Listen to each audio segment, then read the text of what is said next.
Sonuçlar bugün sizlere bir işten ne arayacak? Tabii ki de Orman 98'de oynamayacağız. Yeni seri UGC eşyaları göstereceğim size. Yeni seri be. Yeni seri ücretsiz Roblox eşyalar, hatta oyundan kaldırılmış eşyaları bile var. Hemen uzatmadan başlayalım. Bu arada bende olan eşyaları da gösterdim. Bende olan eşyaların çoxu UGC ya da şeydi. Neydi o gece?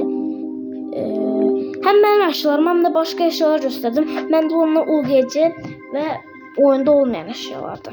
Neyse, hemen uzatmadan başlayalım. Hemen oynatsam.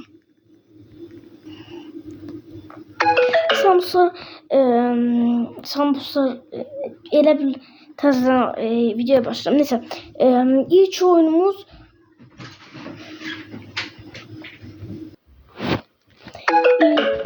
ilk oyunumuz yazdığı için burada Roblox yazmır. Creator Challenge ya da Roblox Creator Challenge. Ben tabii ki bunu bitirmişim. Burada dengeli bir harita tasarımı, tabii sizde Türkçesi. Burada yani istediğinizi yapabilirsiniz. İster səhv, ister doğru rastgele yazıram ve eşyalar gelir. Ve burada dinozavr qabası geldi. İkinci meydan. Şimdi bunda ben rastgele edirəm. Bunda da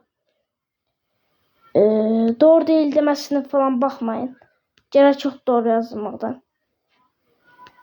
Ve bir Godzilla, o da Godzilla klasıydı. Yanlış demişim. Godzilla çantası. Ve bunda da benim kanatım verilir.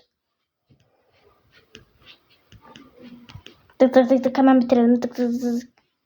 Ve bir dakika.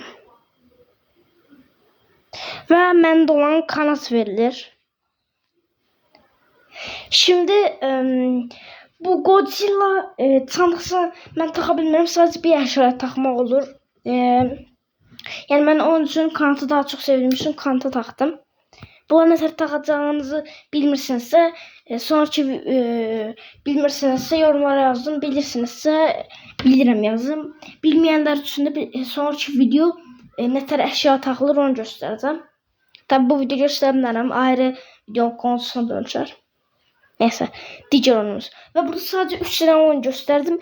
Bir oyunda benim altın şapkam, altın boynuzlarım oyunda tabii ki. Bir de altın ünlü olan bir aksesuar işte. Onu göstereceğim. Ve o da son oyun olacak. Kaçırmayın sakın. Neyse. Hemen girək. Hemen tıklayayım. Yanlış demişim. Sadece 2 oyun gösterebileceğim ve bu kılıcı gösteremeyeceğim maalesef ki. Sonraki part 2'sinde part olacak. Part 2'sinde bu kılıcı gösteririm. Bu benim mesela boynuzum ve böyle bir değerli bir şey var ve bir tane de şapkam var. Bunları ne tür alacağınızı göstereceğim. İlk önce şapkama, bu boynuzuma, bu güzel bir şey mi?